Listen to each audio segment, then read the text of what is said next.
Le PIB est l'indicateur le plus utilisé en économie. Pourquoi? Quelle information apporte-t-il? Le PIB donne d'abord une information complète de la richesse créée. En effet, le PIB comptabilise toutes les productions de biens et services réalisées par la collectivité. On distingue ainsi le PIB marchand, qui prend en compte les biens et services échangés sur un marché contre un prix, et le PIB non marchand, qui prend en compte les services fournis gratuitement ou ceux dont le prix demandé couvre moins de la moitié du coût de production. Ainsi, le PIB mesure tout ce qui est considéré comme richesse par la population. En effet, la production marchande relève du libre choix des individus. S'ils sont prêts à payer un bien ou un service, c'est qu'ils en voient l'utilité. La production non marchande relève quant à elle de choix collectifs. C'est la collectivité qui décide de manière démocratique quels sont les services à financer. Comme le PIB est un bon indicateur de la création de richesse, il va servir à mesurer la croissance économique. La définition de François Pérou met en évidence une dimension quantitative de la croissance. C'est l'augmentation soutenue, pendant une période longue, d'un indicateur de dimension. S'ajoute une dimension qualitative.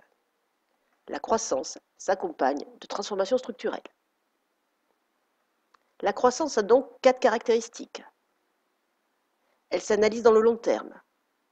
On parle de croissance si le phénomène dure plusieurs années. Elle est auto-entretenue.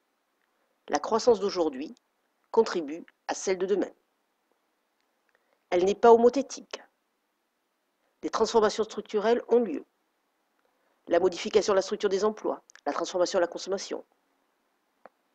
On utilise un indicateur quantitatif pour la mesurer, le PIB. Les 3 approches du PIB permettent aussi d'améliorer la qualité de l'information économique.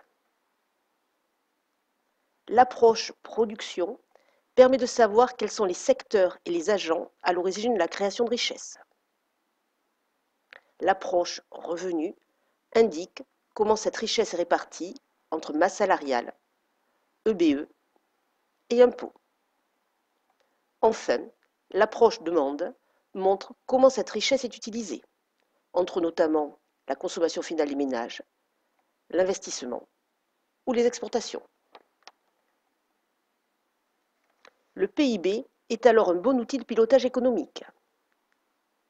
En effet, il permet d'opérer des comparaisons dans le temps et entre pays.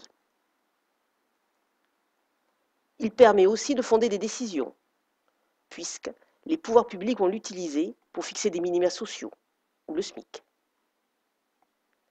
Il permet aussi d'opérer des prévisions économiques. Le PIB a donc été pendant longtemps considéré comme un indicateur suffisant, donc unique. C'est d'abord un chiffre facile à utiliser. Il résume ainsi l'activité économique. Et pour les libéraux, c'est une mesure du développement. En effet, selon ce courant d'analyse, l'augmentation des richesses créées se traduit automatiquement par une amélioration du bien-être de la population.